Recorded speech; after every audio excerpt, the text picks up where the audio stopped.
Hello everyone, good evening all of you. तो चलिए हम लोग महा रिवीजन में आज 15 टॉपिक डिस्कस करेंगे। बहुत ही महत्वपूर्ण टॉपिक है, बार बार हमारे एग्जाम में ये रिपीट हुए हैं। आज हम लोग क्या क्या देखेंगे, एक तो अपना हड़प्पा सभ्यता देख लेंगे जिसको अभी सिंधु सरस्वती सभ्यता के नाम से जाना जाने लगा है, ठीक है।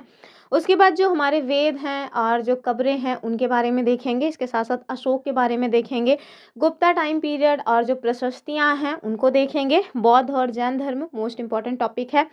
प्राकृतिक वनस्पति भूगोल में देख लेंगे, सदाबहार और पतझड़ वन जो है उनको देखेंगे। उद्योग देखेंगे, डिस्को, और इसके साथ साथ मानचित्र, इससे क्वेश्चन हमेशा ही एक बन जाता है।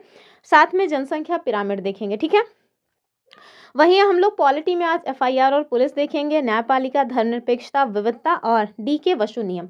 तो ये टोटल 15 टॉपिक आज की वीडियो में कंप्लीट होने वाला है। स्टार्ट से एंड तक बने रहिएगा। बहुत सारी चीज़ें हैं जो आपको हो सकता है पहले ना पता रही हो, आज पता चल जाए। तो चलिए स्टार्ट करते हैं। वीडियो पसंद आए तो लाइक शेयर करना मत भूला करिए। पहला जो हमारा टॉपिक है उसमें हम लोग देखेंगे कब, कहाँ और कैसे। आपको पता है हमारे हिस्ट्री में जो पहला टॉपिक है सिलेबस का वो यही वाला है, कब, कहाँ और कैसे। और ये क्लास 6 का मतलब कि पहला चैप्टर भी है। तो सबसे पहले हम लोग इसमें क्या देखेंगे, पांडुलिपियाँ। इससे ना कथन कारण वाला क्वेश्चन बनता है, कई सारे स्टेटमेंट वाले क्वेश्चंस बनते हैं। तो अगर आप पूरा का पूरा नोट्स देखे रहेंगे तो पता रहेगा कि क्या है एग्जैक्टली। तो पांडुलिपि इट मीन्स मैन्युस्क्रिप्ट्स, और ये है क्या, तो पहले तो आपको ये पता होना चाहिए कि ये हाथ से लिखी गई चीज़ें हैं, इसको प्रिंट वगैरह नहीं किया गया है, ठीक है। तो ये लैटिन लैंग्वेज, मैनु यानी हाथ से बना हुआ है, और यानी कि हाथ से जो लिखी गई पुस्तकें हैं उन्हें हम लोग कह देते हैं मैन्युस्क्रिप्ट्स, ठीक है। कहाँ पे लिखा जाता है, क्या ये मतलब कि कागज़ पे लिखे गए हैं, जैसे आप देखिए वर्तमान में हम लोग पेन और पेपर से चीज़ें लिखते हैं, क्या उस पे लिखी गई हैं, तो याद रखिएगा नहीं। ये पाम लीफ यानी कि ताड़ के पत्तों और हिमालय में उगने वाली जो भूर्ज नामक पेड़ है उसकी छाल पे लिखी गई है, ठीक है। याद रखिएगा। इसके साथ समस्या क्या होती है, यानी कि ऐसी बहुत सी पांडुलिपियाँ रही होंगी पहले जो आज हमें वर्तमान में नहीं मिल पाई हैं, जिसका कारण क्या रहा होगा। चूंकि ये पेड़ के पत्तों पे बनी हुई हैं तो ज़्यादा संभावना रहती है कि इनको मतलब जो कीड़े वगैरह हैं वो खा जाएं, या वैसे ही गल उल जाए, बारिश आंधी तूफान में मतलब ख़त्म हो जाए। तो कुल मिलाकर के इन्हें कीड़े खा सकते हैं, ये नष्ट हो जाती हैं। लेकिन फिर भी कई सारे मंदिर, कई सारे जो बौद्ध विहार हैं उनमें ये पांडुलिपियाँ आज आपको सुरक्षित भी मिल जाएंगी। अर्थात ऐसा नहीं है कि सारी की सारी पांडुलिपियाँ ख़त्म हो गई हैं, कुछ तो आज भी सुरक्षित बची हुई हैं। चलिए, तो ये आपको याद रहेगा। इससे कथन और कारण वाला खूब क्वेश्चन बनता है। तो याद रखना, आप हाथ से लिखी गई चीज़ें हैं, किस पे लिखी जाती थी, तो या तो ताड़ के पत्ते या फिर जो भूर्ज नामक पेड़ है उसकी छाल पे, ठीक है। ये जो पांडुलिपि है और जो अभिलेख हैं इनमें ना पूछ लिया जाता है अंतर क्या होता है। तो आपको पता रहना चाहिए कि जो अभिलेख हैं ये पत्थर वगैरह पे लिखे जाते हैं, ठीक है। तो ये पत्थर या धातु जैसी कठोर सतहों पर खुदवाए गए हैं। फायदा क्या होता है इसका, तो ये नष्ट नहीं होते हैं। राजा इसमें अपने आदेश, जैसे अशोक के देखिए अभिलेख, उनके तो बहुत सारे अभिलेख आपको देखने को मिल जाते हैं। तो अशोक के जैसे आप अभिलेख देखो, या फिर विजय गाथा, जैसे समुद्रगुप्त की जो प्रशस्ति है, प्रशस्ति इट मीन्स होता है प्रशंसा। तो ये जो अभिलेख है ना, इसी में प्रशस्तियाँ जो दरबारी कवि वगैरह हैं उनके द्वारा लिखी जाती थी। तो प्रयाग प्रशस्ति ये इन्हीं से संबंधित है, समुद्रगुप्त से। उसमें समुद्रगुप्त की खूब भर भर के प्रशंसा की गई है, ठीक है। आगे देखिए, इसको बनवाने का यानी कि इसको लिखवाने का क्या मतलब मेन उद्देश्य रहा है शासकों का, तो आप याद रखना, ताकि लोग लंबे टाइम तक इसको पढ़ सकें। क्योंकि पांडुलिपि तो नष्ट हो जाएगी, लेकिन जो शिलालेख वगैरह है यानी कि पत्थर पे जो उत्कीर्ण किए गए लेख हैं वो ज़्यादा टाइम पीरियड तक एकदम सुरक्षित रह जाते हैं। आज भी देखिए कितने सारे अभिलेख हैं जो हमको मिले हुए हैं, उसमें क्या लिखा गया है इसको डिकोड करने का काम किया गया है, ठीक है। चलिए आगे देखिए। दूसरा जो आ रहा है हमारा वो है डेट्स यानी कि तिथियां और उनका मतलब। पता है ये जो आप देख रहे हो ना, इसका फुल फॉर्म ऑलरेडी हमारे एग्जाम में बन चुका है।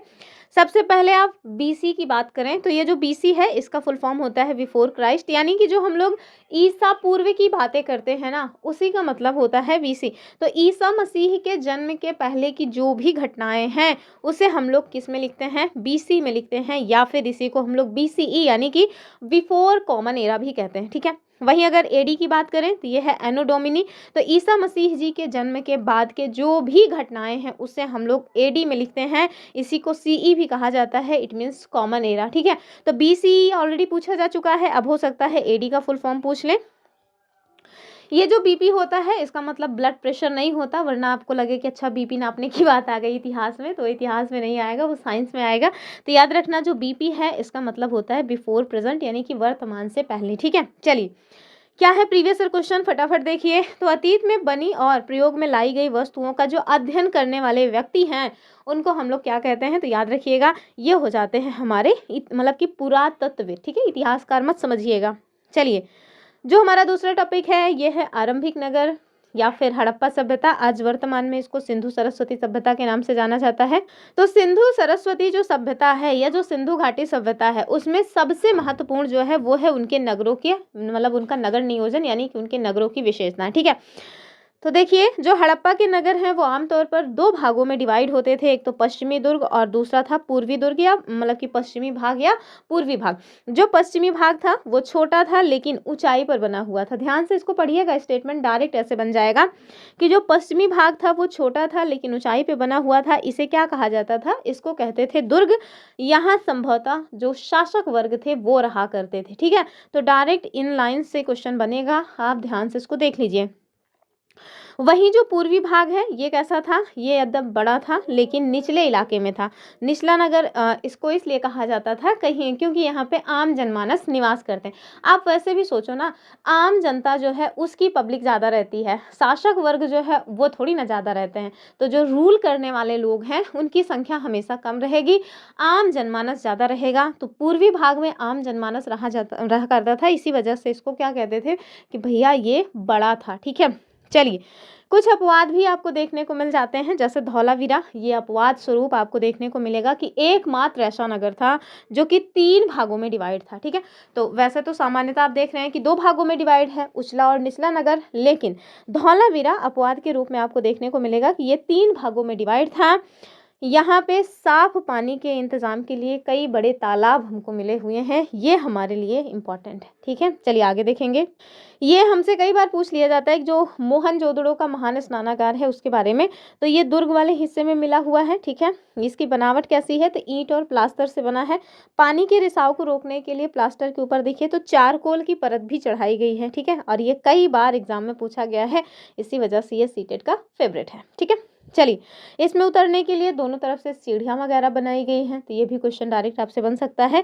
सीटेट का गेम यही है कि वो आपसे कंसेप्ट पूछता है एक एक लाइन वाला। चलिए आगे देखेंगे।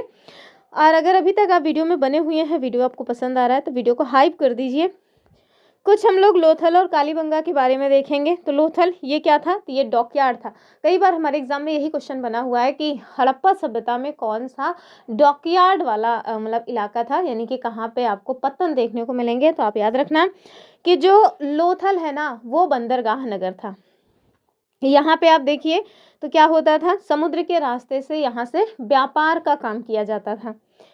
अग्निकुंड की बात करेंगे, डायरेक्ट यही पूछ लेते हैं कि अग्निकुंड के साक्ष्य कहाँ से हमें मिले हुए हैं। तो लोथल और कालीबंगा इन दोनों ही जगहों से आप देखो तो अग्निकुंड के साक्ष्य मिले हैं, जिससे इस बात की हमें जानकारी मिलती है कि जो सिंधु घाटी में रहने वाले लोग थे, यानी सिंधु सभ्यता में जो लोग निवास किया करते थे, उनके यहाँ यज्ञ जैसी जो विधि है वो की जाती थी। कुछ व्यापार वगैरह में कुछ ये लोग बेचते थे, कुछ खरीदते थे। तो जो रॉ मटेरियल है उसको ये लोग कौन सा मटेरियल कहाँ से खरीदते थे, ये इंपॉर्टेंट है। सबसे पहले आप देखिए मतलब कि तांबा यानी कि कॉपर। आप याद रखना पहले भी और आज भी जो कॉपर है ना उसके लिए फेमस है खितड़ी। क्या है, खितड़ी। ठीक है, कहाँ पे है, तो राजस्थान में। तो आप याद रखना कि जो हड़प्पा सभ्यता के लोग थे वो लोग तांबा कहाँ से लेते थे, तो राजस्थान की खितड़ी की खानों से। इसके साथ साथ पश्चिम एशिया से भी ये लोग तांबा खरीदते थे, कहाँ से, ओमान से। अगर हम लोग टिन की बात करें तो ये अफगानिस्तान, ईरान से तांबे को मिला करके कांसा बनाने के लिए ये खरीदा करते थे। और सोना जो है पहले भी फेमस था, आज भी फेमस है, कोलार गोल्ड माइंस। ठीक है, तो कर्नाटका में जो है कर्नाटका, वहाँ से ये लोग गोल्ड का जो है आयात किया करते थे। इसके साथ साथ कुछ बहुमूल्य पत्थर भी इनके द्वारा खरीदा जाता था, कहाँ से, गुजरात, ईरान और अफगानिस्तान से। ठीक है, मोस्ट इंपॉर्टेंट है ये, डायरेक्ट क्वेश्चन हमारे एग्जाम में पूछ लिया जाता है। क्या है हमारा प्रीवियस और क्वेश्चन इस टॉपिक का कि हड़प्पा सभ्यता के लोग जो कांसा है इसका निर्माण किया करते थे, कांसा किन धातुओं से बनता है? तो आप याद रखना कौन हो जाएगा इसमें उत्तर, तो तांबा और लोहा। आप याद रखना कि लोहा जो है ना वो हड़प्पा सभ्यता के लोगों को लोहे का ज्ञान ही नहीं था, तो लोहा जहाँ भी आपको मिले आप कहना कि नहीं ये तो गलत है। तो फिर होगा क्या, ये हो जाएगा तांबा और टिन। क्या हो जाएगा, तांबा और टिन, यानी ऑप्शन बी। ठीक है, तो Cu + Cn is equal to क्या, ब्रॉन्ज। आगे देखिए, हमारा जो तीसरा टॉपिक आ रहा है वो है वेदों का युग और महापाषाण कब्र। ठीक है, आप सबको ही पता है कि हमारे यहाँ 4 वेद हैं। प्राचीनतम वेद है हमारा ऋग्वेद, और जो अन्य वेद हैं वो कौन से हैं, तो ऋग्वेद के अलावा आप देखिए ऋग्वेद, सामवेद, यजुर्वेद, अथर्ववेद। ठीक है, अथर्ववेद को छोड़ करके जो ऋग्वेद, सामवेद और यजुर्वेद है इनको मिला करके वेद त्रयी कहा जाता है। तो आप देखिए वेदों की बात करेंगे तो टोटल 4 वेद हैं, ऋग्वेद, सामवेद, यजुर्वेद और अथर्ववेद।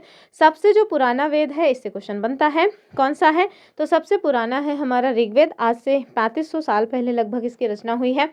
इसमें 1000 से भी ज़्यादा प्रार्थनाएं हैं और उन प्रार्थनाओं को कहा जाता है सूक्त, और सूक्त का मतलब होता है अच्छी तरह से बोला गया। ठीक है, यहाँ आप देखिए कुछ प्रमुख देवताओं के बारे में जानकारी मिलती है, जैसे अग्नि, तो ये आग के देवता थे। वहीं अगर हम इंद्र की बात करें तो इंद्र को पुरंदर कहा जाता था। क्या कहते थे, पुरंदर, यानी कि किलों को तोड़ने वाला। और इन्हें वर्षा के देवता के नाम से जाना जाता था। साथ में युद्ध के देवता के रूप में भी इंद्र भगवान को जानते थे। सोम, तो ये एक खास प्रकार का पौधा था, पेय पदार्थ था, जो कि आपको कहाँ पे देखने को मिलेगा, तो जो हिमालय वाला रीजन है वहाँ पे ये मिल जाता था। तो देवताओं के द्वारा इसको मतलब कि पीने का काम किया जाता था। भाषा की बात करेंगे तो जो ऋग्वेद है, यानी कि जो हमारे वेद हैं वो कौन सी भाषा में लिखे गए हैं, क्या ये हिंदी में है, नहीं हिंदी में नहीं है।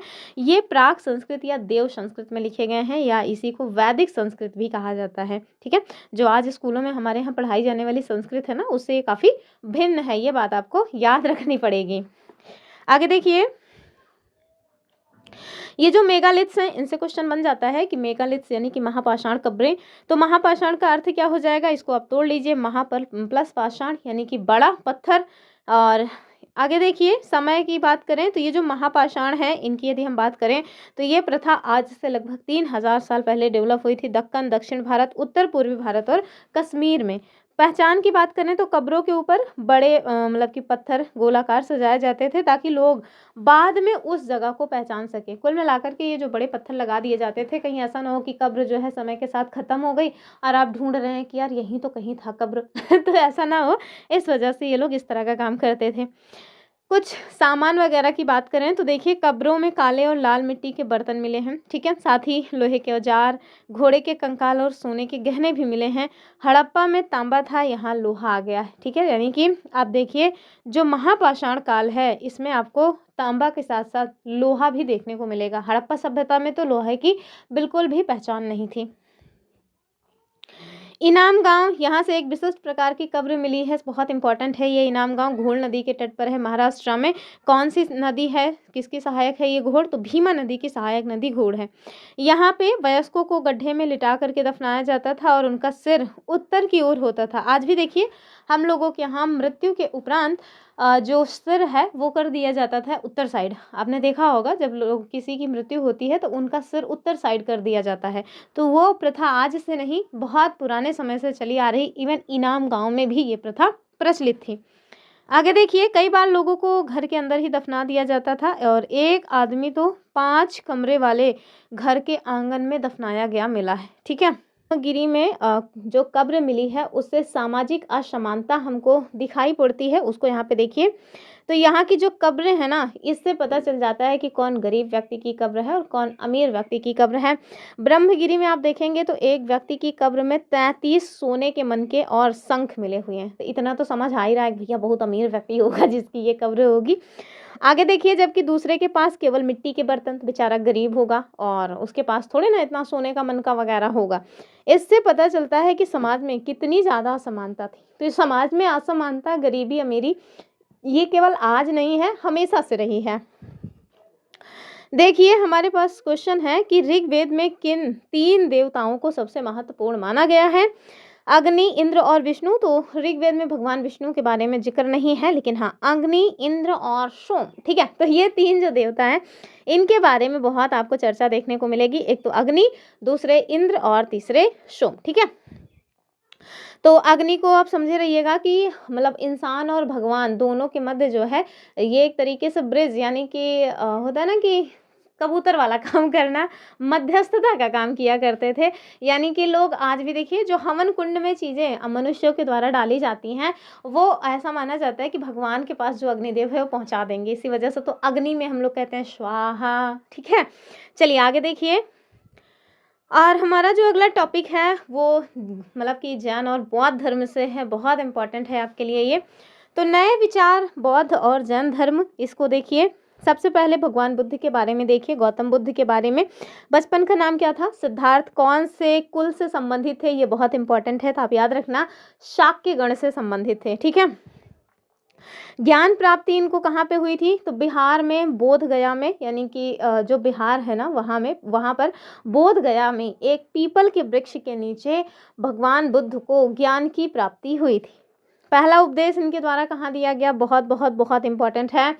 तो पहली बार जब ज्ञान की प्राप्ति हो गई तो उसके बाद जो उपदेश दिया था वो सारनाथ में दिया था, और ये बहुत ही महत्वपूर्ण घटना है, इस बात को आप एकदम याद रखिएगा। और यही वो घटना है जिसको कहा जाता है धर्म चक्र प्रवर्तन। क्या कहते हैं? धर्म चक्र प्रवर्तन कहा जाता है। आगे देखिए, मृत्यु कहाँ हुई थी? तो कुशीनारा में हो गई थी। ये हमारे लिए इंपॉर्टेंट है और इसी को कहा जाता है महापरिनिर्वाण, ठीक है। तो भगवान बुद्ध की मृत्यु को कहा जाता है महापरिनिर्वाण।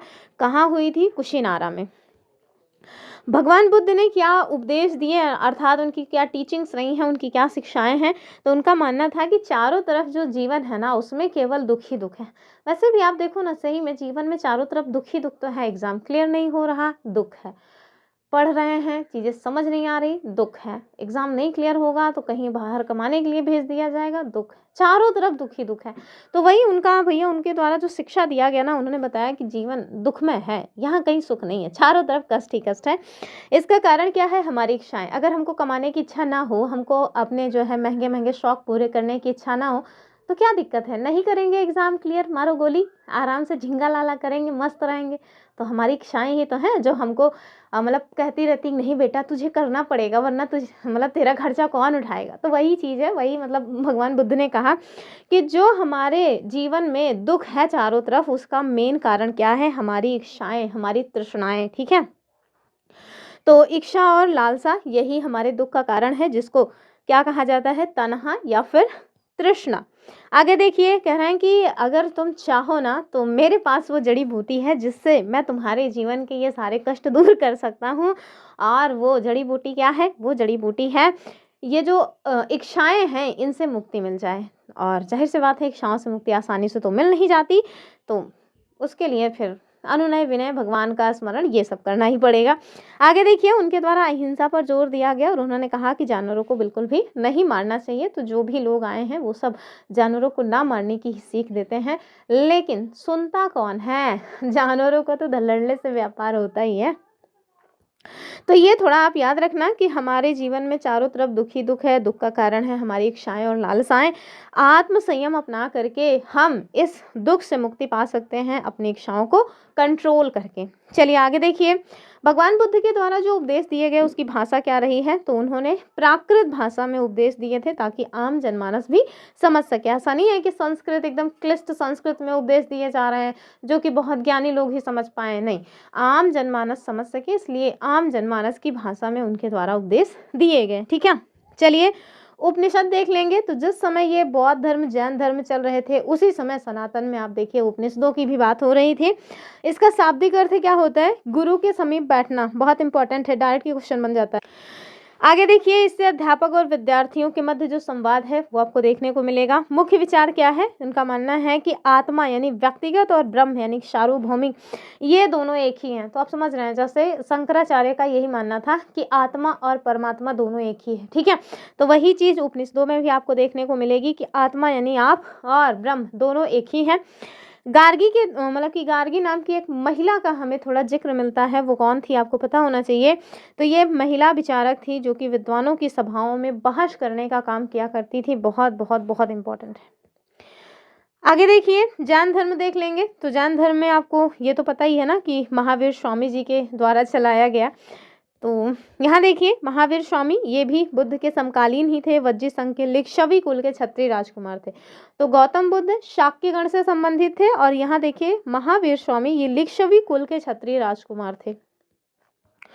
इनके द्वारा जो शिक्षा दी गई है वो क्या है, तो जहाँ आप देखेंगे कि जो मतलब कि बौद्ध धर्म है उसमें मध्यम मार्ग अपनाने को कहा गया है, वहीं मतलब जैन धर्म में बहुत कठिन मार्ग को अपनाने की बात की गई है। सत्य जानने वालों को घर छोड़ देना चाहिए।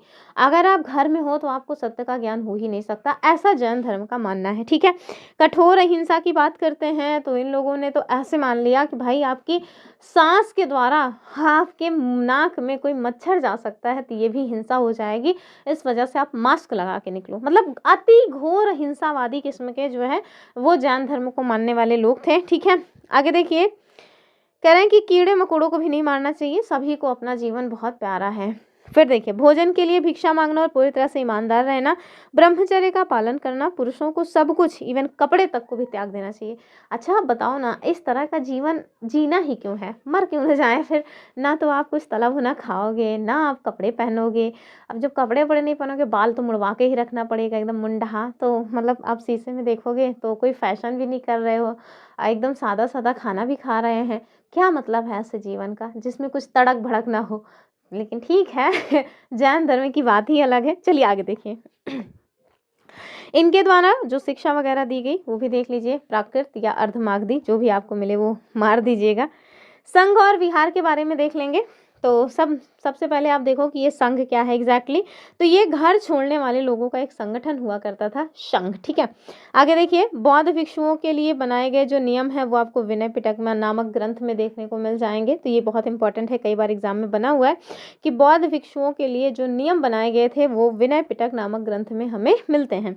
संघ में पुरुष और महिलाएं दोनों ही शामिल हो सकते थे, लेकिन एक बात थी, वो क्या थी कि अगर महिला शामिल होना चाहती है तो या तो उसको अपने पति से या तो फिर आप मतलब कि उसको अपने पिता से अनुमति लेनी पड़ती थी। ऐसे ही अगर कोई दास है और वो चाह रहा है कि मुझे बौद्ध संघ में हिस्सा बनना है तो उसको अपने मालिक से अनुमति लेनी पड़ेगी। ठीक है, वहीं बिहार की बात करेंगे तो बिहार मतलब पटना बिहार नहीं, विहार क्या है, तो वर्षा ऋतु के दौरान जब यहाँ से वहाँ जाना मुश्किल होता था तो उस टाइम पीरियड में जो भी बौद्ध भिक्षु और भिक्षुणी थे वो लोग क्या करते थे, कहीं ना कहीं स्थायी रूप से बस जाते थे, जिन्हें क्या कहा गया, विहार। यानी कि जहाँ पे ये लोग रुकते थे, अपना निवास स्थान बनाते थे, उसी को कहा जाता था विहार।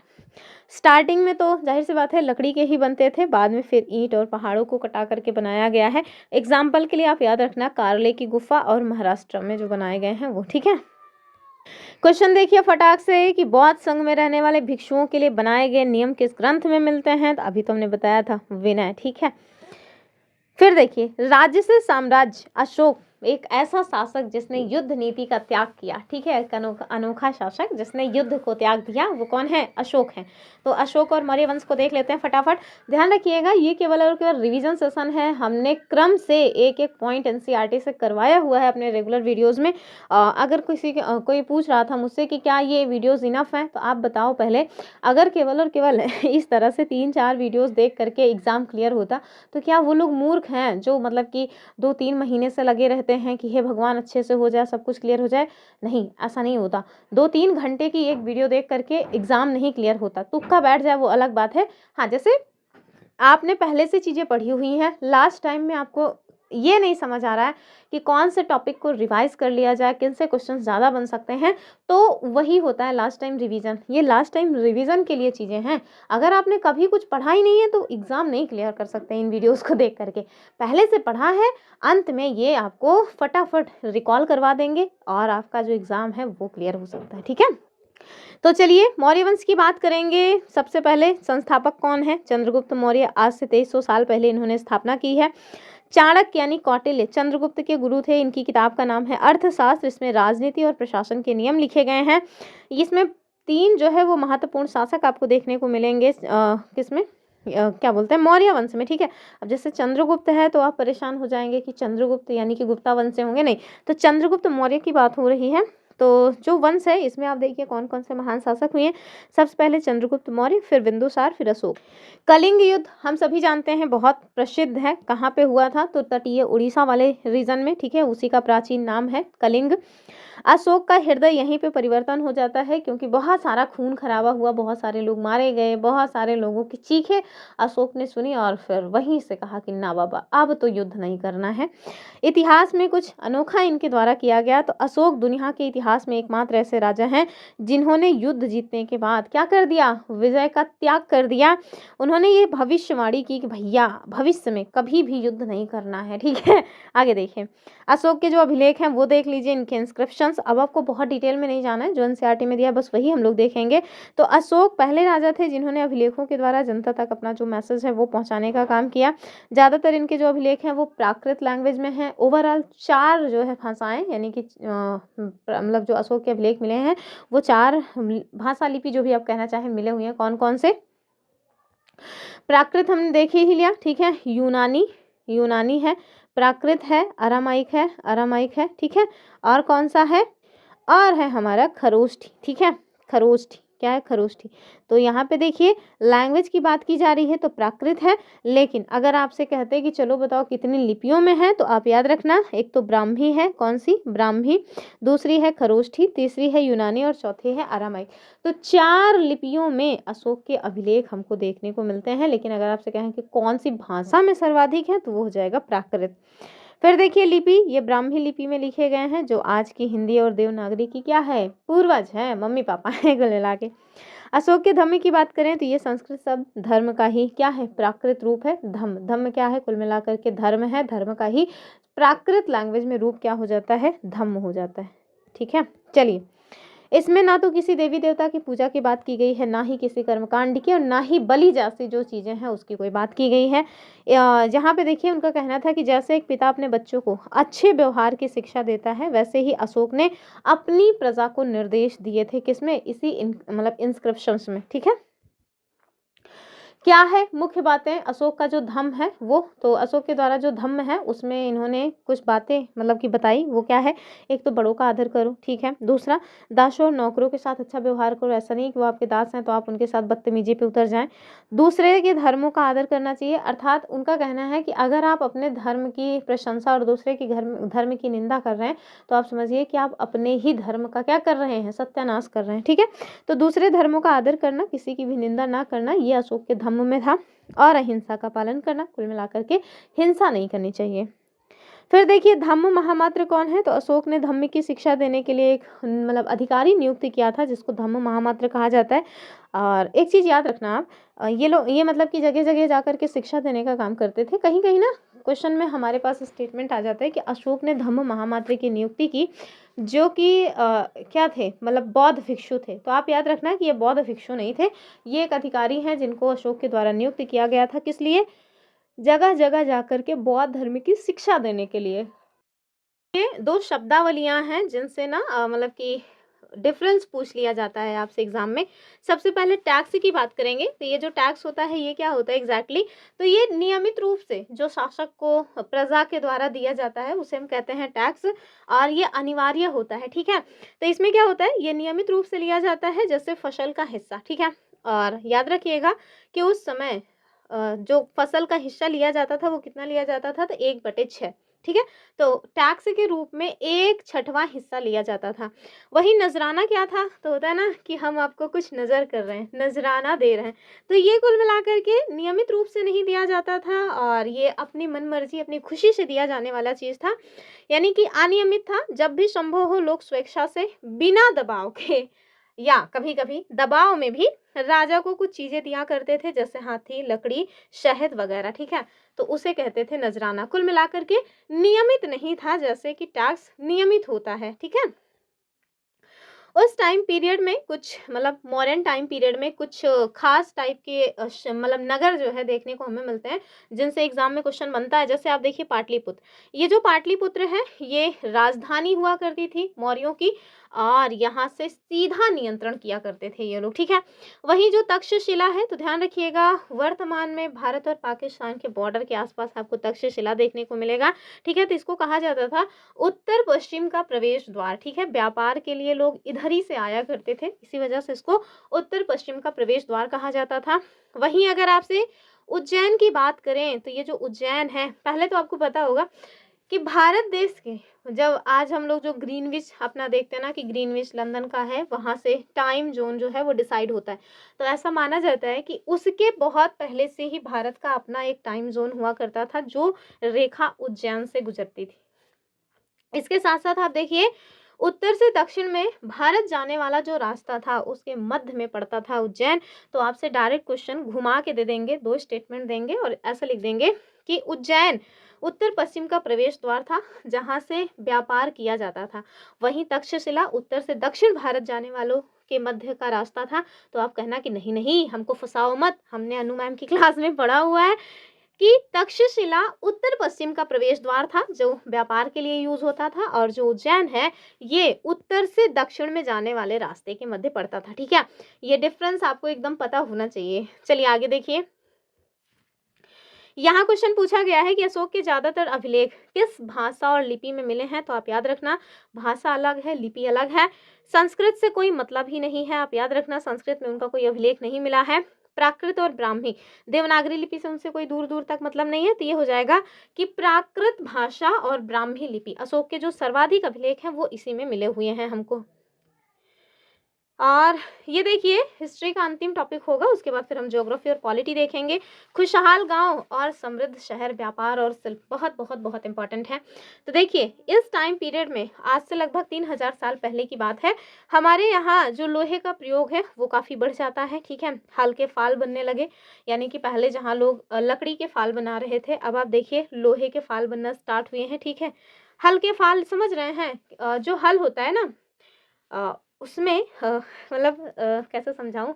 जिन लोगों ने कभी खेत में बैल वगैरह से कैसे जुताई होती है उसको नहीं देखा, उनके लिए बड़ी दिक्कत की बात हो जाएगी। तो जो पहले क्या होता था, बैल से खेत की जुताई की मतलब किया जाता था, और उसमें एक ऐसे मुट्ठी लगी रहती थी खूब लंबी सी, और यहाँ पे फाल लगा रहता था। तो ये जो है ये है हल और ये है फाल। ये जो फाल है ये लोहे के बनने लगे, अब पहले ये जो है लकड़ी के बना करते थे या फिर पत्थर के बनते थे, लेकिन अब आज से 3000 साल पहले की जो बात है, आप देखिए लोहे के फाल बनने लगे। अब आप समझिए जब लकड़ी के फाल बनते थे तो जो ज़मीन है ना उसकी जुताई उतनी अच्छी नहीं हो पाती थी, लेकिन जब लोहे के फाल बनना स्टार्ट हुए तो आप जान ही रहे हैं कि भाई कठोर से कठोर मिट्टी को भी वो चीरता हुआ चला जाएगा। और वही हुआ, ज़मीन की जुताई करना आसान हुआ, और जब ज़मीन की जुताई करना आसान हुआ तो जाहिर सी बात है कि पैदावार भी बढ़ जाएगी, ठीक है। और इसी टाइम पीरियड आप देखिए कि जो सिंचाई है उसके लिए नहरें, कुएं, तालाब और कृत्रिम जलाशय आदि बनाए जाने लगे। आगे देखिए गांव में कौन लोग रहा करते थे, बहुत ही सीटेड का ना ये फेवरेट टाइप का क्वेश्चन है, तो आप याद रखना कि दक्षिण भारत और उत्तर भारत में कुछ शब्दावलियां हैं। जैसे तमिल क्षेत्र यानी दक्षिण भारत में आप देखिए तो जो वल्लार हुआ करते थे वो रहते थे, और इनको कहा क्या जाता था, तो जो बड़े भूस्वामी होते थे उनको कहते थे वल्ललार या फिर वल्लला, ऐसे करके अगर आपको शब्द मिले तो आप समझ जाइएगा कि दक्षिण भारत में बड़े भूस्वामियों के लिए ये शब्द यूज होता था। वहीं जो साधारण हलवाही वगैरह होते थे उन्हें दक्षिण भारत में क्या कहा जाता था, उड़वार कहते थे।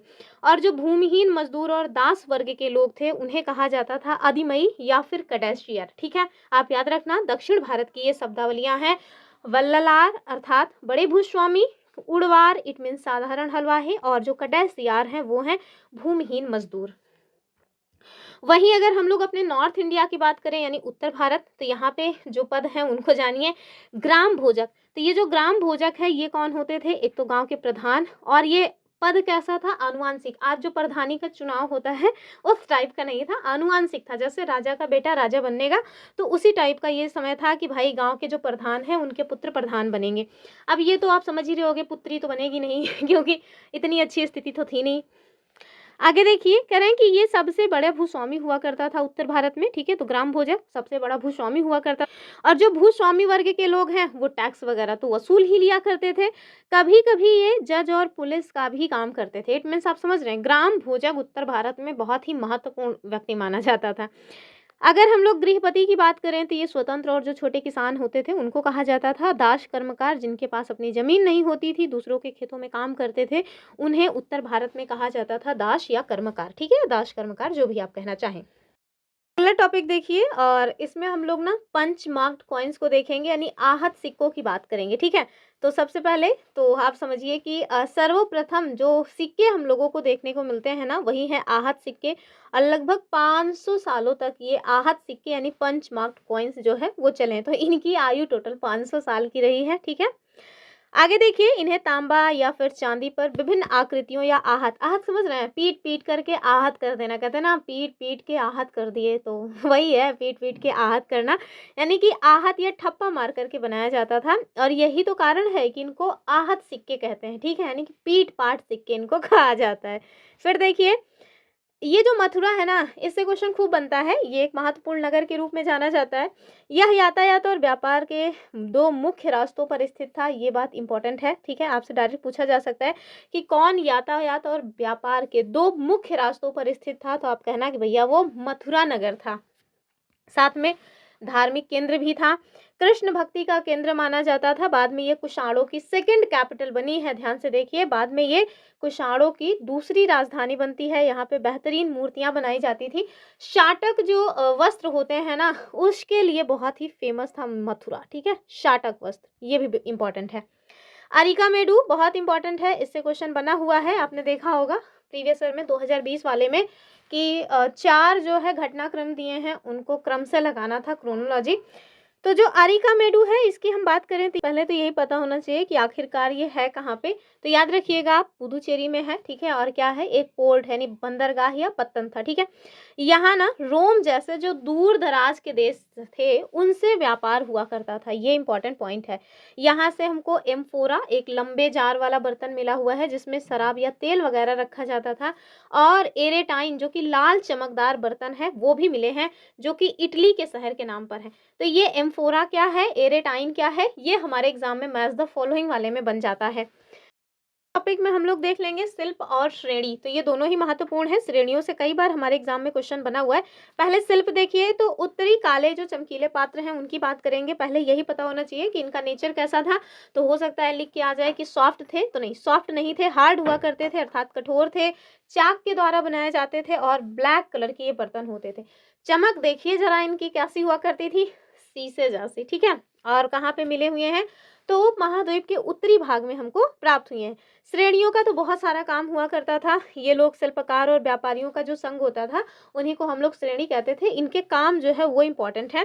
तो ये ना डायरेक्ट लाइन पूछा जाता है, याद रखिएगा, मैच द फॉलोइंग में। तो शिल्पकार और जो व्यापारियों का संघ है उनको कहा जाता था श्रेणी। इनका काम था ट्रेनिंग देना, कच्चा माल को उपलब्ध कराना, और जो बना बनाया माल है उसको बेचना। आगे देखिए, ये लोग केवल इतना ही काम नहीं करते थे, बल्कि बैंक के रूप में भी काम किया करते थे, जहाँ पे लोग अपना पैसा वगैरह जमा करते थे। चलिए प्रीवियस ईयर क्वेश्चन देखिए, कह रहे हैं कि संगम साहित्य यानी तमिल में जो वल्ललार शब्द है, इसका प्रयोग किसके लिए किया जाता था। फटाक से आप कमेंट करके मुझे बताइए, ये क्वेश्चन आपके लिए है। अगला टॉपिक है नए साम्राज्य और राज, गुप्ता काल और हर्षवर्धन, बहुत इंपॉर्टेंट है। समुद्रगुप्त की जो नीतियां हैं वो हमारे एग्जाम में खूब बनती हैं। पहले तो आप प्रशस्ति जानिए, प्रशस्ति को लेकर के ना कथन कारण में क्वेश्चन बनता है। तो जो प्रशस्ति है वो क्या होता है, तो ये एक संस्कृत का शब्द है जिसका अर्थ होता है प्रशंसा करना। अर्थात अगर कहीं प्रशस्ति लिखा मिल जाए तो आप समझ लीजिए कि जिस भी शासक की वो प्रशस्ति होगी उसमें केवल और केवल उस शासक के गुणगान किए गए होंगे, बुराई नहीं लिखी होगी, ठीक है। आगे देखिए, ये राजा की तारीफ में लिखे गए लंबे लेख हुआ करते थे। सबसे पहले समुद्रगुप्त की जो प्रशस्ति है वो देख लीजिए, किसने लिखा है, तो उनके दरबारी कवि थे हरिसेन, इनके द्वारा लिखा गया है। कहाँ पे है, तो इलाहाबाद में। इसको प्रयाग प्रशस्ति के नाम से जाना भी जाता है। क्या है विशेषता, तो इसमें समुद्रगुप्त को युद्धों को जीतने वाला विद्वान और कवि कहा गया है, ठीक है। वीणा बजाते हुए सिक्के पर भी दर्शाया गया है। ये जो समुद्रगुप्त की नीतियां है ना, ये बहुत ही कम लोग आपको बताते हैं, लेकिन आप याद रखना, इससे क्वेश्चन बना हुआ है। तो जो समुद्रगुप्त की नीतियां हैं 4 तरह के शासकों के साथ, उन्हें देखिए। तो हरिसेन के द्वारा 4 तरह के राजाओं और उनके प्रति जो समुद्रगुप्त हैं उनका क्या व्यवहार है उसका वर्णन किया गया है। पहला देखिए, तो जो आर्यावर्त के यानी उत्तर भारत के 9 शासक थे उनको समुद्रगुप्त ने क्या किया, जड़ से ही उखाड़ फेंका, कहे चल हट, तेरा काम समाप्त हुआ, अब सब कुछ मेरा हुआ, ठीक है। और उनके राज्य को फिर अपने साम्राज्य में मिला लिया। तो आर्यावर्त के शासकों के साथ जो समुद्रगुप्त की नीति रही है वो क्या है कि निस्तो नाबूद कर देना, और फिर अब उनके साम्राज्य को, उनके जो शासन का केंद्र है व उनका जो शासन करने वाला इलाका है उसको अपने में मिला लेना। वहीं अगर हम लोग दक्षिणापथ की बात करें, यानी जो दक्षिण भारत के 12 शासक थे उनके साथ इनका क्या व्यवहार रहा है, तो उन्होंने हार जाने के बाद, किसने, समुद्रगुप्त ने, नहीं, समुद्रगुप्त जहाँ पे आक्रमण किए इन 12 जो शासक हैं, जब ये 12 शासक पराजित हुए तो मतलब हारने के बाद इन लोगों ने क्या किया, समर्पण कर दिया। और समुद्रगुप्त ने फिर उनको कहा कि अच्छा चलो ठीक है, माफ किया, ये लो तुम अपना शासन वासन करते रहो, लेकिन जानते ही हैं कि जी हुजूरी हमारी करते रहना, टैक्स वगैरह देते रहना, नजराने भेजते रहना, जब हमको ज़रूरत होगी तो सैनिक वगैरह लेके आना, तो इस तरह से। वहीं जो पड़ोसी राज्य हैं वहाँ पे क्या किया, जैसे असम हो गया, तटीय बंगाल, नेपाल, ये लोग समुद्रगुप्त के लिए क्या करते थे, उपहार लेकर के आया करते थे और उनके आदेशों का पालन करते थे। आगे देखिए, जो बाहरी इलाके हैं जैसे कुषाण और शक, इन्होंने समुद्रगुप्त की अधीनता स्वीकार कर ली और कहा कि चलो समधी बन जाओ, मतलब कि हम समधी बन जाते हैं, या तो अपनी बेटियों का विवाह तुम्हारे साथ कर देंगे या फिर अपने बेटों की बेटियों का विवाह कर देंगे, मतलब कुछ मिला करके कर देंगे, दामाद बन जाओ तुम हमारे, कुल मिला करके हमको मतलब पापा पापा समधी हुए, तुम तो हमारे दामाद ही बन जाओगे, बात तो एक ही है ना। कुल मिला करके इतना जानिए कि जो शासक पराजित हुए उन्होंने प्रस्ताव दिया कि हमारी बच्ची से विवाह कर लो, और उस समय ना ये एक बहुत मतलब कि कॉमन चीज थी कि जो शासक पराजित हो जाते थे वो रिश्तेदारी का हाथ बढ़ाते थे, ठीक है। चलिए, शादी कुछ नहीं, केवल और केवल एक बिजनेस ट्रांजैक्शन है, पहले भी बिजनेस ट्रांजैक्शन था, आज भी बिजनेस ट्रांजैक्शन ही है, ठीक है। चलिए, हर्षवर्धन और हर्षचरित को देख लेते हैं। तो हर्षवर्धन, इन्होंने करीब 1400 साल पहले शासन किया है, ये आपको पता होना चाहिए। बाणभट्ट इनके दरबारी कवि हैं, ये हर्ष मतलब कि इनके बारे में इन्होंने काफी कुछ लिखा भी है। संस्कृत में इन्होंने हर्ष की जीवन चरित यानी कि हर्षचरित लिखा, या हर्ष की जीवनी हर्षचरित लिखा, ठीक है। अगर हम वेन शांग की बात करें तो ये चीन से आए हुए एक तीर्थ यात्री थे, जो कि किसके, अकबर के दरबार में रहे, नहीं भाई, हर्षवर्धन के दरबार में काफी लंबे टाइम तक रहते हैं। या मतलब कि ये यहाँ पे जो कुछ भी देखे, इनको जो भी नजर में आया उसका इन्होंने विस्तृत वर्णन किया हुआ है। फटाफट कमेंट करके बताइए कौन सी पुस्तक में किया हुआ है, मैंने बताया हुआ है। चलिए, दक्षिण भारत के जो शासक रहे हैं थोड़ा महत्वपूर्ण है, कौन कौन से, पल्लव और चालुक्य, इनको देख लेते हैं। तो जो पल्लव हैं इनकी राजधानी क्या थी, कांचीपुरम, डायरेक्ट एग्जाम में बन जाता है। चालुक्यों की राजधानी क्या थी, ऐहोल थी। ऐहोल को क्या कहा जाता था, मंदिरों का नगर कहा जाता था, ठीक है। अगर हम पुलकेशिन द्वितीय की बात करें तो ये चालुक्य वंश के सबसे प्रतापी शासक माने जाते हैं, और इन्होंने क्या किया, अभी देखेंगे कि हर्षवर्धन को इन्होंने नर्मदा नदी को पार करने से रोक दिया था, ठीक है। और याद रखिएगा, इनके जो मतलब दरबारी कवि हैं रवि कीर्ति, इनके द्वारा एक प्रशस्ति लिखी गई, ठीक है। फिर देखिए, प्रशासन में कुछ बदलाव आए हुए हैं उस टाइम पे, जैसे आनुवंशिक पद। इस समय आप देखेंगे कि अब जो प्रशासनिक पद हुआ करते थे ना वो आनुवंशिक हो गए, यानी कि जिस पद पे पापा है उसी पद पे आने वाली उनकी जो संतान है वो भी हो जाएगी। जैसे आप देखिए, जो हरिशेन है वो अपने पिता की ही तरह महादंड नायक का जो पद है वो प्राप्त कर लेते हैं, ठीक है। एक व्यक्ति को कई सारे पद मिल जाते थे, जैसे आप देखेंगे कि जो हरिसेन है ना वो एक साथ कई सारे पद पर मतलब कि आसीन थे, जैसे वो महादंड नायक थे, इसके साथ साथ कुमार अमात्य भी थे, मतलब इतना लोगों की कमी थी। वैसे तो आप देखिए, होनहार जो लोग हैं उनकी कमी आज भी है, मतलब योग्य व्यक्ति नहीं मिलते हैं, वही चीज उस टाइम पे भी था। कह रहे हैं कि हरिसेन ने अपने प्रशस्ति में किस क्षेत्र के शासकों के बारे में लिखा है कि उन्होंने समर्पण किया और उन्हें उनका राज्य वापस दे दिया गया था। अभी हमने बताया था कि जो दक्षिणापथ के शासक थे उनके साथ, ठीक है। चलिए, हिस्ट्री में हमने आज थोड़ा ज़्यादा टॉपिक्स ले लिए थे, इसके पीछे का कारण है कि हम चाह रहे थे जो क्लास 7 की हमारी हिस्ट्री है वो एकदम पूरी तरह से समाप्त हो जाए, तो उसके सारे के सारे जो सेगमेंट्स हैं वो हमने लगभग कवर कर लिए। चलिए आगे देखेंगे। ज्योग्राफी में आज हम लोग जो टॉपिक्स देखने वाले हैं उसमें सबसे पहले हम लोग प्राकृतिक, वनस्पति और वन्य जीवन देखेंगे। सबसे पहले जो प्राकृतिक वनस्पति है इसका अर्थ आप जानिए, तो वो वनस्पति जो मनुष्यों की मदद के बिना, यानी कि ऐसा नहीं कि आप उसमें पानी डालने गए हैं, खाद डालने गए हैं, नहीं, वो अपने आप ही पैदा हुई है और अपने आप ही वो अपना टेम्परेचर और बारिश से प्रभावित भी हुई है। मतलब आपने उनको ना तो बढ़ने में कोई मदद की है और ना उसको आप बर्बाद कर रहे हैं, वो है हमारी प्राकृतिक वनस्पति। ठीक है।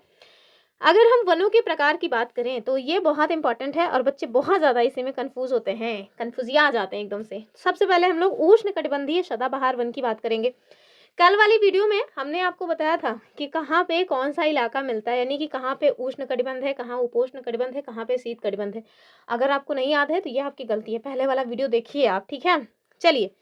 तो अगर हम देखें कि जो उष्णकटिबंधीय सदाबहार वन है ये आपको कहाँ देखने को मिलेंगे, तो ये भूमध्य रेखा के आसपास।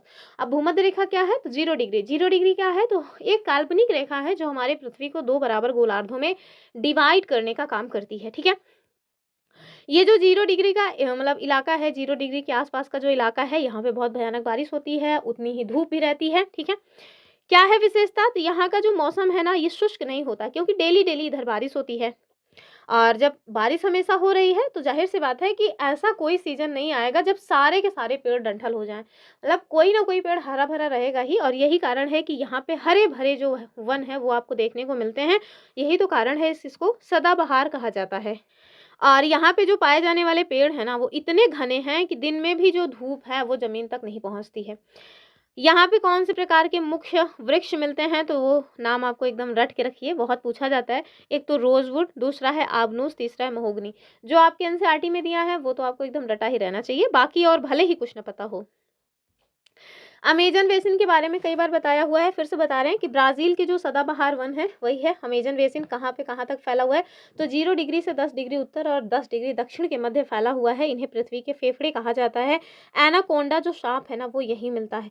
यहाँ पे खाए जाने वाली जो चीज़ें हैं वो मलूका, और साथ में यहाँ पे टूकन पक्षी मिलता है। ये सारी चीज़ें भी हम बता चुके हैं। ये जो टूकन पक्षी है उसके बारे में आपको पता होना चाहिए, क्योंकि एग्जाम में क्वेश्चन बन चुका है। लंबी सी चोंच होती है और ये यहीं पे मिलता है।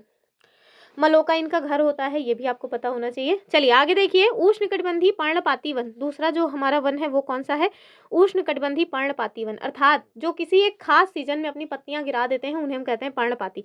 उष्णकटिबंध तो समझ ही आ रहा है, गर्म, मतलब जो इलाका गर्म होगा वहीं पे मिलेंगे।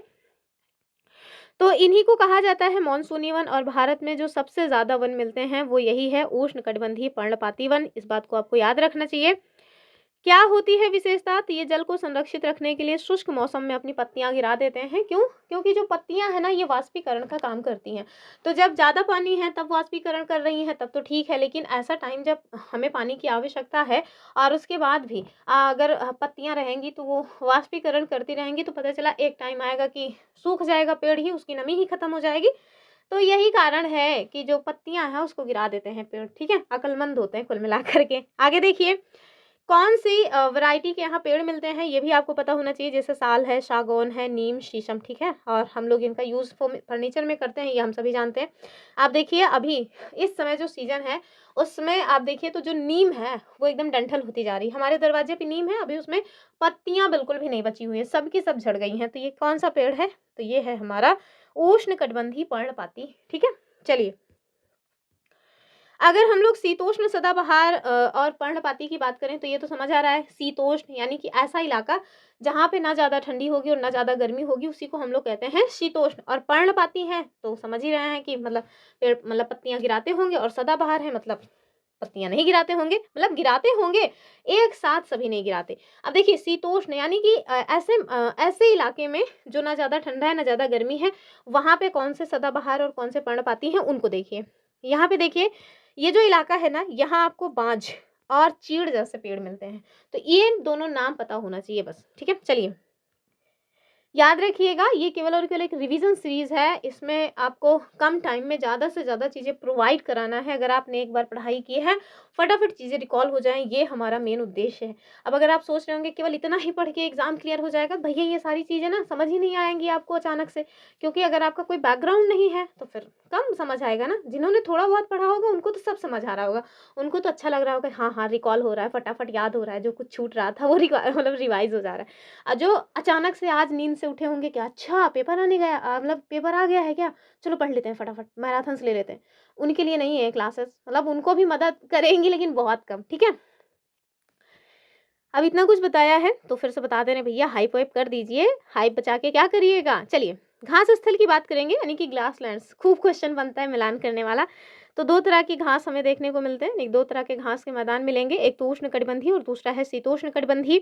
उष्ण कटिबंधीय यानी कि ट्रॉपिकल जो ग्रास लैंड्स हैं उनमें आप देखिए सवाना अफ्रीका, यहाँ पे जो घास है वो काफ़ी ऊंची होती है, जैसे हम लोगों के यहाँ मतलब जो कुश होता है, सरपत होता है, उसी टाइप की। आगे देखिए 3 से 4 मीटर तक ये बढ़ जाती हैं। और दूसरा जो है शीतोष्ण, खूब इन्हीं से क्वेश्चन बनता है मिलान करने वाला। तो जो शीतोष्ण घास स्थल है यानी टेम्परेट, ये पौष्टिक घास होती है। इसमें आप देखिए जो उत्तरी अमेरिका है वहाँ पे कौन सा घास स्थल मिलता है, प्रेरीज, एकदम रट के रखिएगा, प्रेरीज उत्तर अमेरिका। पंपास ये आपको अर्जेंटीना में मिलेगा, ठीक है, ये ट्रिक्स वगैरह है, आप इसको देख लीजिएगा, ठीक है। वेल्ड दक्षिण अफ्रीका, डाउन्स ऑस्ट्रेलिया और स्टेपी मध्य एशिया में मिलता है, ठीक है। तो आप देखिए पंप पंप करना, अर्जेंटीना को पंप करो भैया और वहीं वेल प्लेड अफ्रीका, तुमने बहुत अच्छा खेला, यानी वेल प्लेड अफ्रीका। वहीं डाउन अंडर, तो अंडर डाउन ऑस्ट्रेलिया। इस तरह से याद कर लीजिएगा, एक दो बार याद करेंगे समझ आ जाएगा। कुछ थॉर्नी बुशेस होती हैं, अर्थात कटीली झाड़ियाँ। तो आपको पता है जो कटीली झाड़ियाँ हैं इनके बारे में एग्जाम में हमारे क्वेश्चन बन जाता है, तो देख लेते हैं कहाँ पे मिलेंगी। तो जाहिर सी बात है जहाँ बहुत मतलब कि बारिश हो रही है उस इलाके में नहीं मिलती हैं, ऐसे इलाकों में मिलती हैं जहाँ बारिश कम होती है, अर्थात रेगिस्तानी इलाकों में आपको देखने को मिलेंगी, ठंडे रेगिस्तानों में नहीं जो गर्म रेगिस्तान है सामान्यतः वहाँ। तो जो कटीली झाड़ियाँ हैं ये रेगिस्तानी इलाकों में मिलती हैं। पानी की कमी के कारण यहाँ की जो पत्तियाँ हैं वो कांटे में चेंज हो जाती हैं, यानी कि जो पेड़ है ना वो अपनी ही पत्ती को कहता है बेटा तू बहुत वाष्पीकरण करता है, तू कांटे में चेंज हो जा, अगर तुझे कोई छूने आए तो पहले तू उसको उनको चुभ जा, ठीक है। तो ये अपना जो है ना मतलब कि मॉडिफाई कर लेते हैं अपने आप को। आगे देखिए, उदाहरण के लिए देख लीजिए कैक्टस, कीकर, अकैकिया, ये सारी चीजें। गुलाब भी एक तरह की कटीली झाड़ी ही है, ठीक है, ध्यान से देख लीजिए। मैंने बता दिया कि कांटे के रूप में क्यों चेंज करते हैं, क्योंकि वाष्पीकरण होने से इनको रोकना है और पत्तियों का काम है वाष्पीकरण करना। टैगा और टुंड्रा जो वनस्पति है इससे क्वेश्चन खूब बनते हैं, हमने देखा हुआ है। पहले आपको टैगा बता देते हैं, टैगा क्या है। तो याद रखिएगा 50 डिग्री से 70 डिग्री अक्षांश के मध्य जो वनस्पति मिलती है उसे हम लोग टैगा वनस्पति कहते हैं। यहाँ जो वनस्पतियाँ मिलती हैं वो शंकुआकार होती हैं, ये आपको पता होना चाहिए, ठीक है। तो आप बताइए कोई एग्जाम्पल जो शंकु के आकार हुआ करती हैं, बताइए कमेंट करके। और आगे देखिए टुंड्रा वनस्पति, ये सबसे ज़्यादा जो ठंडा स्थान होता है वहाँ आपको देखने को मिलती है, ध्रुवीय प्रदेश में, ठीक है। और यहाँ पे केवल काई, लाइकेन, इस तरह की छोटी मोटी झाड़ियाँ ही उग जाती हैं, ठीक है।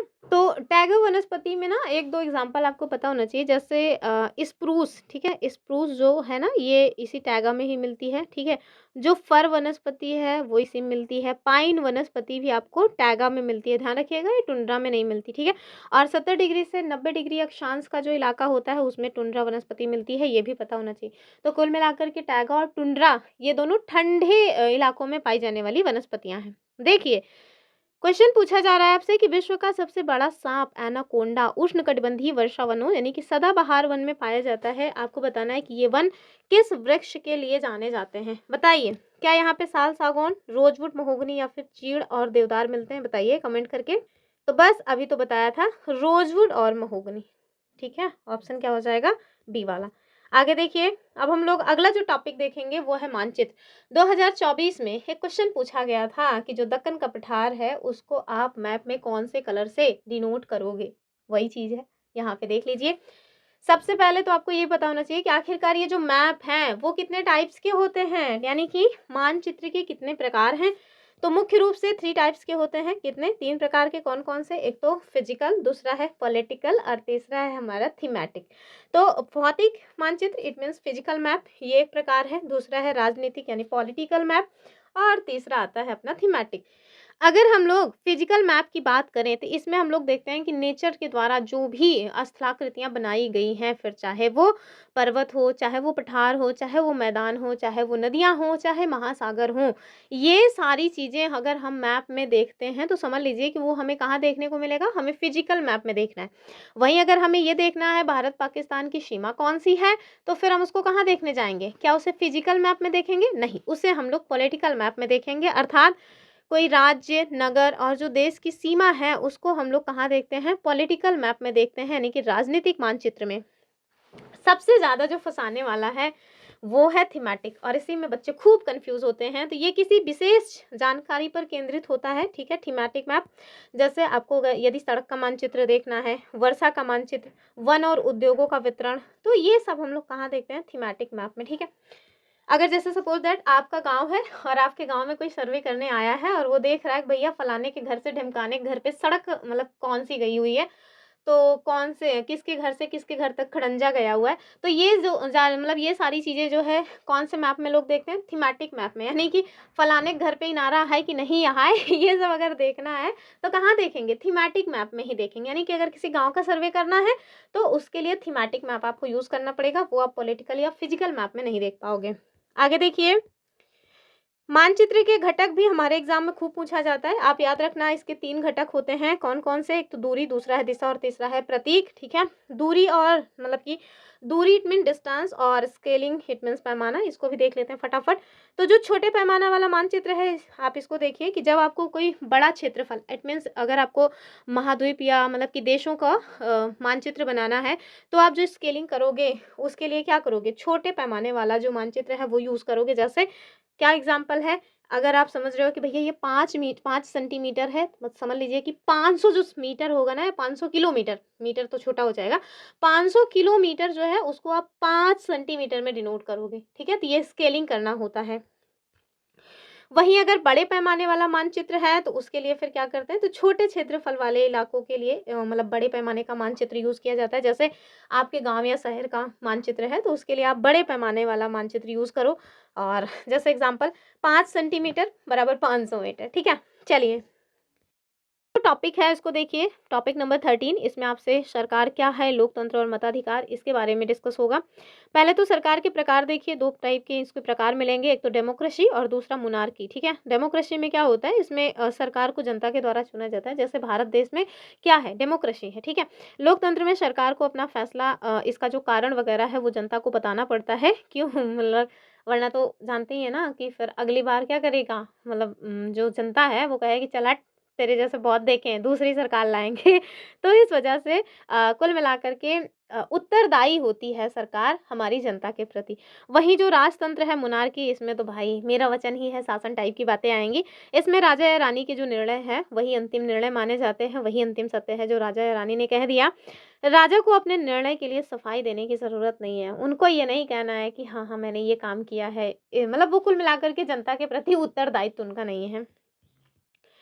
ये देखिए हमारे यहाँ जो रिप्रेजेंटेटिव डेमोक्रेसी है इसकी बात कर लेते हैं। तो आजकल हम सीधे शासन नहीं करते हैं, हम चुनाव के ज़रिए अपने प्रतिनिधि को भेजते हैं, जैसे एमपी या एमएलए, ठीक है? और यही वो प्रतिनिधि हैं जो मिलकर के जनता के लिए क्या करते हैं? नियम कानून बनाते हैं, निर्णय लेते हैं। ये जो वोट देने का अधिकार है, सफ़्रेज मूवमेंट, कई बार यही पूछ लिया गया है कि मतलब कि सफ़्रेज मूवमेंट किससे संबंधित है? तो आप याद रखना, वोट देने के अधिकार से। शुरुआत में जो है ना, पूरे विश्व में जो औरतें हैं और जो मतलब कि कुल मिलाकर के औरत और जो गरीब व्यक्ति थे उनको वोट देने का अधिकार नहीं था। तो कितने दिन तक बर्दाश्त किया जाएगा? आज नहीं तो कल क्रांति तो होनी ही है। तो वही फिर ये मूवमेंट चला, सफ़्रेज मूवमेंट। ये कुल मिलाकर के महिलाओं के द्वारा चलाया गया अपने वोटिंग राइट्स के लिए। तो प्रथम विश्व युद्ध के दौरान जब पुरुष लड़ाई पर गए तो महिलाओं ने काम संभाला और अपनी क्षमता को साबित किया। तब उनको समझ आया कि नहीं, हम लोग भी बहुत कुछ कर सकते हैं, हम लोगों में भी मतलब एफिशिएंसी है। तब उन्होंने फिर वोटिंग राइट्स की डिमांड की, ठीक है? अमेरिका के द्वारा देखिए 1920 में पहली बार महिलाओं को वोटिंग राइट्स दिए गए। और वहीं इंग्लैंड ने कब दिया? 1928 में। ये दोनों को दोनों के दोनों ईयर आपको याद रखना है। फिर देखिए गांधी जी का एक कथन है जो कि हमारे एग्जाम में खूब बनता है और बच्चों को बहुत कन्फ्यूजन होता है, बच्चे इनको मतलब कि अम्बेडकर जैसे कंफ्यूज कर देते हैं, तो आप याद रखना 1931 में गांधी जी की एक पत्रिका है यंग इंडिया, उसमें उन्होंने लिखा कि मैं ये विचार बिल्कुल भी सहन नहीं कर सकता कि जिस आदमी के पास संपत्ति है वो वोट देने का अधिकारी है, लेकिन वह आदमी जिसके पास चरित्र है, संपत्ति नहीं है, वो वोट नहीं दे सकता। या जो दिन भर अपना पसीना बहाकर ईमानदारी से काम करता है वो भी वोट नहीं दे सकता, क्योंकि उसने गरीब होने का गुनाह किया है। ठीक है, तो ये पूछ लेते हैं कि ये कथन किसका है, तो आप याद रखना गांधी जी का है। तो गांधी जी चाहते थे भाई सार्वभौमिक वयस्क मताधिकार, ठीक है, यानी कि सभी वयस्कों को वोट देने का हक हो, फिर चाहे वो अमीर हो चाहे वो गरीब हो। ठीक, और अभी भारत देश में क्या है, सार्वभौमिक वयस्क मताधिकार की ही पद्धति है। ठीक है, अभी 18 साल से ज़्यादा उम्र के कोई भी नागरिक वोट देने के अधिकारी होते हैं। तो ये तो हमने बता ही दिया, इसका उत्तर हो जाएगा गांधी जी, ऑप्शन बी। चलिए अब हम लोग देखेंगे टॉपिक नंबर 14, हमारी जो आपराधिक न्याय प्रणाली है यानी कि क्रिमिनल जस्टिस सिस्टम। पहले तो आप देखिए चार जो प्लेयर्स हैं वो, तो हमारी न्याय व्यवस्था में चार लोग मुख्य भूमिका निभाते हैं। पहला तो है पुलिस, ये क्या काम करती है, अपराध की जांच करती है, सबूत इकट्ठा करती है और गवाहों के बयान वगैरह लेती है। पुलिस का काम ये तय करना बिल्कुल भी नहीं है कि कोई दोषी है या नहीं, ये काम कौन करेगा, तो सबूत के मतलब सबूत गवाहों के आधार पर जज ये काम करते हैं। लेकिन हमारी पुलिस क्या करती है, पिछवाड़े पे डंडा मार मार के साबित कर देती ना तूने ही दोष किया है। ठीक है, चलो ये सरकारी वकील कौन होते हैं, तो मतलब कि बहुत इंपॉर्टेंट है। तो ये राज्य सरकार के पक्ष को अदालत में रखने का काम करते हैं। बचाव पक्ष का वकील यानी डिफेंस लॉयर कौन है, तो ये आरोपी व्यक्ति को बचाने के लिए दलीलें देने का काम करते हैं। वहीं जज की बात करें तो कौन है, तो ये कुल मिलाकर के जैसे क्रिकेट में अंपायर की भूमिका होती है वही काम इनका होता है। तो ये सबूतों और गवाहों के आधार पर, मतलब सबूत और गवाहों को मद्देनजर रखते हुए क्या करते हैं, आरोपी दोषी है या नहीं ये तय करते हैं। ठीक है, एफआईआर पहले तो यही पता होना चाहिए फुल फॉर्म क्या है। ठीक है, फर्स्ट इन्फॉर्मेशन रिपोर्ट इसको कहा जाता है। पुलिस जांच तभी शुरू कर सकती है जब एफआईआर दर्ज हो, ऐसे ही नहीं कि जब मन किया चलो मेरा मन कर रहा है एफआईआर खेलने का, कोई एफआईआर दायर नहीं किया फिर भी हम चलेंगे, मतलब कि जांच वगैरह शुरू कर देंगे, तो ऐसा नहीं होना चाहिए। ठीक है, एफआईआर अगर कोई दर्ज करेगा तब पुलिस जांच शुरू करती है।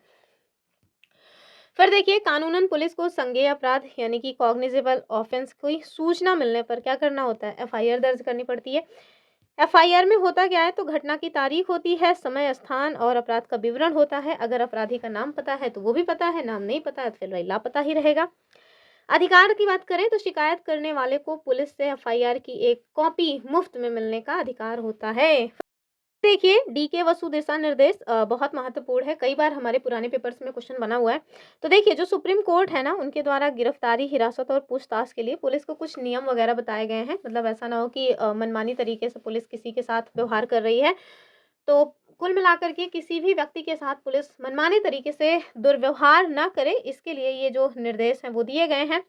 पुलिस वालों को अपनी वर्दी पर नाम की पट्टी लगाना, ताकि मतलब कि स्पष्ट रूप से पहचान हो सके कि यही फलाने कांस्टेबल थे। अगर सपोज दैट किसी ने कुछ बुरा बर्ताव किया तो आपको पता होना चाहिए ना कि नहीं फलाने रहन है जो हमारे साथ है, मतलब ऐसे ऐसे करे ने, तो फिर उससे रहेगा ना कि हाँ आप उनके खिलाफ कोई एक्शन ले सकते हो। ठीक है, क्योंकि ये जो गाइडलाइंस है ये महत्वपूर्ण है। फिर देखिए गिरफ्तारी के समय अरेस्ट मेमो यानी गिरफ्तारी का ज्ञापन मतलब तैयार करना, और साथ में जिस पर समय और तारीख वगैरह लिखी हो, ये बहुत ज़रूरी है। ये भी डी के वसु दिशा निर्देश से ही आए हैं। किसने दिया है ये, मतलब कि सुप्रीम कोर्ट ने ये निर्णय वगैरह दिया है, कुछ नियम दिए हैं। और क्या दिया है, कह रहे हैं अरेस्ट मेमो पर कम से कम एक गवाह यानी रिश्तेदार या पड़ोसी के दस्तखत भी होने चाहिए। फिर गिरफ्तार व्यक्ति को अपने किसी रिश्तेदार या दोस्त को जानकारी देने का भी अधिकार है। तो ये कुछ चीज़ें हैं, अगर पुलिस आपके साथ किसी भी तरह का जाति कर रही, तो ये सारे आपके अधिकार हैं। फिर देखिए, और हाँ ये आए कहाँ से है, तो आप याद रखना डी के वसु दिशा निर्देश के नाम से जाने जाते हैं। सुप्रीम कोर्ट के द्वारा ये कुछ मतलब कि नियम तय किए गए हैं पुलिस के लिए। ये जो मतलब कि सरकारी वकील हैं इनको भी देख लीजिए फटाफट। तो अपराध को केवल पीड़ित के खिलाफ नहीं बल्कि पूरे समाज के खिलाफ माना जाता है, इसलिए सरकार जो है यानी कि राज्य पीड़ित की ओर से मुकदमा लड़ती है। आगे देखिए सरकारी वकील का जो काम है जांच के बाद स्टार्ट होता है, वो पुलिस की जांच में शामिल नहीं होता है, ये महत्वपूर्ण पॉइंट है। ठीक है, उसका काम है अदालत में निष्पक्ष रूप से सबूतों को पेश करना। वहीं अगर हम निष्पक्ष सुनवाई की बात करें, फेयर ट्रायल पूछा जा चुका है। तो हमारे संविधान का जो आर्टिकल 21 है, जो कि हमारा फंडामेंटल राइट्स है जीवन जीने यानी गरिमापूर्ण जीवन जीने की हमें आज़ादी देता है, निष्पक्ष सुनवाई की गारंटी है। यानी कि अगर आपसे कोई पूछ ले कि आपके साथ मतलब निष्पक्ष सुनवाई की जाएगी, ये हमारे संविधान के कौन से आर्टिकल में सुनिश्चित होता है? तो आप याद रखना आर्टिकल 21 में। आरोपी मतलब जो आरोपी है उसको एफआईआर की कॉपी और सभी सबूतों की कॉपी दी जानी चाहिए, ये इंपॉर्टेंट है। जो मतलब कि मुकदमा है वो खुली अदालत में होना चाहिए, ऐसा नहीं कि बंद अदालत में मुकदमा हो रहा है, इससे पेडागोजी के क्वेश्चंस बन सकते हैं। तो फिर वो अगर बंद अदालत में है तो फिर समझ लीजिए कि निष्पक्ष सुनवाई नहीं है। अगर आरोपी को बोलने का मौका नहीं दिया जा रहा है तब भी आप समझिए कि निष्पक्ष सुनवाई नहीं है। आगे देखिए, आरोपी को अपने बचाव में वकील करने का मौका मिलना चाहिए और साथ में अगर आरोपी गरीब है तो हमारा जो अनुच्छेद 39A है इसके तहत सरकार उसे मुफ्त में वकील भी प्रोवाइड करेगी। ये समझिए, जो हमारा डीपीएसपी है ना वहाँ पे ये चीजें वर्णित हैं। चलिए आगे देखिए, यहाँ देखिए क्वेश्चन पूछा गया है, डीके वसु दिशा निर्देश का संबंध किससे है? मैंने आपसे बता दिया कि पुलिस के द्वारा गिरफ्तार और पूछताछ के दौरान अपनाई जाने वाली प्रक्रिया, यानी कि बहुत हार्श जो है प्रक्रिया नहीं अपनाई जाएगी। लास्ट टॉपिक है आज का, ठीक है, धर्मनिरपेक्षता की समझ, अंडरस्टैंडिंग सेकुलरिज्म। पहले तो यही पता होना चाहिए ना कि धर्मनिरपेक्षता है क्या एग्जैक्टली।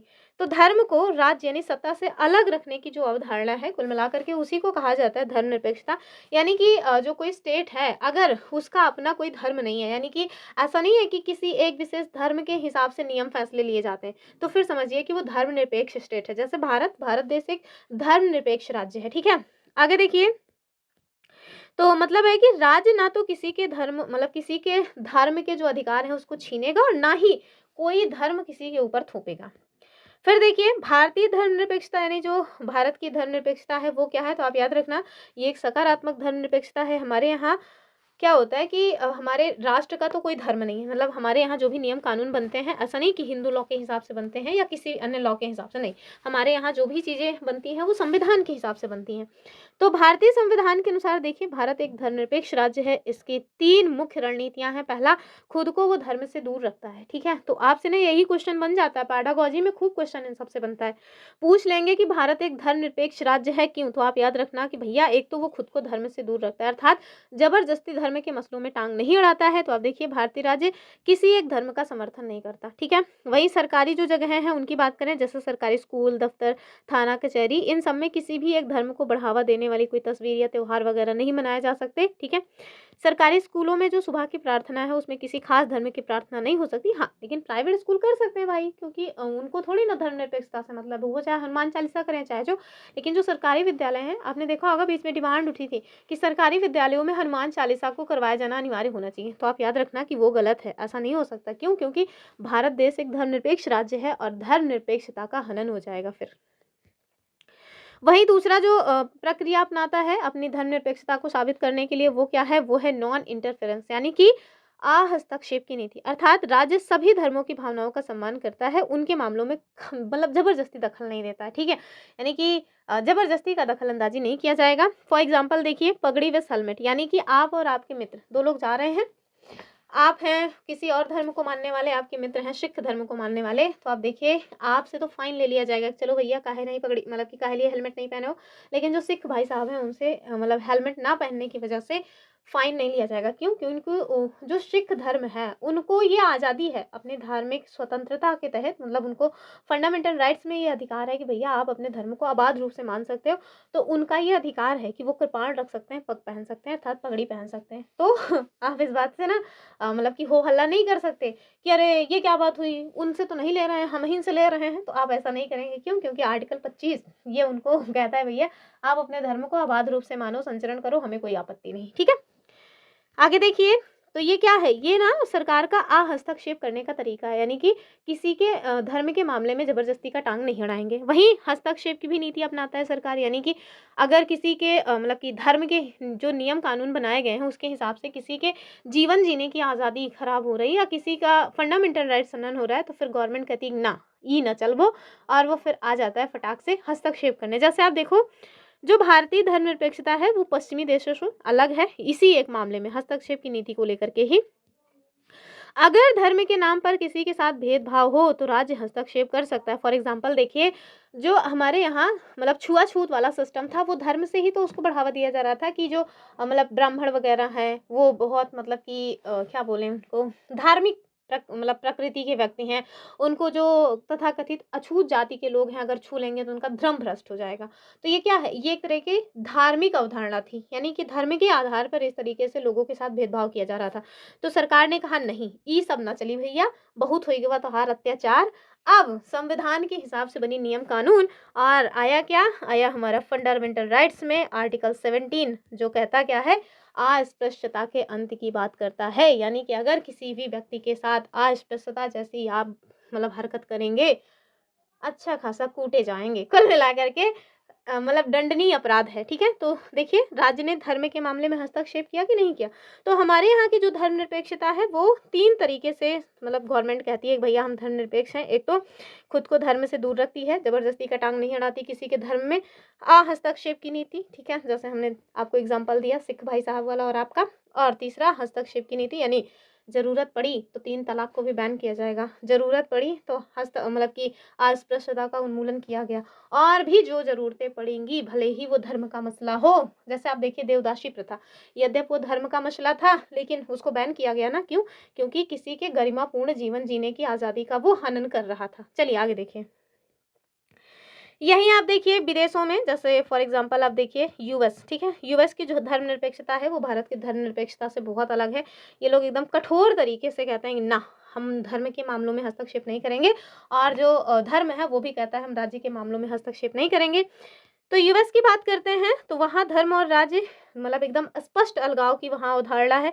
राज्य धर्म के मामले में बिल्कुल भी हस्तक्षेप नहीं करता, और वैसे ही धर्म जो है वो राज्य के मामले में भी बिल्कुल भी हस्तक्षेप नहीं करेगा। वहाँ पे जो गवर्नमेंट है वो छुआछूत जैसे मुद्दे होने पर भी धर्म के अंदर घुस के कानून नहीं बना सकती, ठीक है? तो यहीं से हमारी जो धर्मनिरपेक्षता है और जो विदेशों की धर्मनिरपेक्षता है वो अलग हो जाती है। भारत देखिए, हमारे यहाँ सैद्धांतिक दूरी, यानी हम अलग हैं, अलग तो हैं लेकिन अगर अन्याय हुआ तो सुधार के लिए दखल भी देते हैं, हस्तक्षेप की नीति अपनाते हैं। यही देखिए फ्रांस का एक एग्जाम्पल है, 2004 में ये मतलब की बात हुई थी। फ्रांस ने एक कानून बनाया था, और उन्होंने इस तरह का कानून बनाया कि कोई भी धार्मिक चिन्ह, जैसे इस्लामी बुर्का, जैसे महिलाएं बुर्का पहनती हैं, ठीक है, हिजाब, या फिर जो यहूदी लोग हैं वो टोपी पहनते हैं, जो मतलब इस्लाम धर्म को फॉलो करने वाले लोग हैं वो भी देखिए टोपी पहनते हैं, या जो ईसाई हैं वो देखिए क्रॉस का चिन्ह पहनते हैं, या फिर जो हिंदू लोग हैं वो टीका वगैरह लगाते हैं। तो इन सब पे क्या किया था? इन सब पे रोक लगा दी थी, ठीक है? वहाँ के लोग यानी अप्रवासी इसका विरोध कर रहे थे, लेकिन फ्रांस ने सख्त धर्मनिरपेक्षता की नीति अपनाई और कहा ना तो ना, ठीक है? चलिए, भारत देश में होता तो कहते जाने दो, हटाओ, ये सब मत करो ठीक है? लोग जैसा मर्जी वैसा पहने। यहाँ देखिए क्वेश्चन पूछा जा रहा है, भारतीय धर्मनिरपेक्षता के अनुसार राज्य धर्म के संदर्भ में क्या कर सकता है? बताइए क्या कर सकता है? क्या राज्य धर्म से एकदम अलग रहेगा, कोई हस्तक्षेप नहीं करेगा? नहीं, ये तो यूएस में होगा। कह रहे हैं कि राज्य धर्म से सैद्धांतिक दूरी बनाए रखेगा, आवश्यकता पड़ने पर हस्तक्षेप करेगा। तो ये बात सही है, ठीक है? बी वाला ठीक हो जाएगा। बस खत्म हो गया पार्ट 3 भी। और इसी के साथ देखिए हम लोगों ने, चूँकि डेली हम लोग 15 टॉपिक देख रहे हैं, 45 टॉपिक हम लोगों का डिस्कस हो चुका है, ठीक है? टोटल 75 टॉपिक डिस्कस करने वाले हैं। कल हमारा पूरा प्लान है कि हम 2 वीडियो लेकर के आएँगे। एक वीडियो में एसएसटी पेडागोजी के जो क्वेश्चंस बचे हुए हैं 2021 से 2024 वाले, उसको सॉल्व करेंगे 11 बजे। बाकी फिर शाम को जो 6 बजे क्लास होती है उसमें यही रहेगा, मतलब कि डे 4, उसमें जो अन्य टॉपिक्स बचे हुए हैं उनको सॉल्व करा देंगे हम। तो आप लोग लगातार बने रहिए, अब एग्ज़ाम एकदम सर पे आ गया है, जो भी आपका रिवीजन हो जाएगा वही ठीक है बाकी तो मुझे पता है कि आप लोगों ने अपनी तैयारी कंप्लीट ही कर ली होगी, ठीक है? तो चलिए आज के लिए इतना ही। आई होप आप लोगों ने कुछ नया नया क्या जाना होगा, लेकिन हाँ, कुछ तो चीज़ें जो भुला रही थी उसको रिकॉल कर लिया होगा। तो आज के लिए इतना ही रखते हैं, फिर मिलेंगे अपनी अगली वीडियो में। वीडियो पसंद आया तो हाइप करना मत भूलिएगा, अपने मित्रों के साथ इसको शेयर कर दीजिए। आगे हम लोग बहुत धुआंधार तरीके से यूपी टेट के प्रिपरेशन करने वाले हैं। तो फिर मिलते हैं, तब तक के लिए नमस्कार एंड जय हिंद।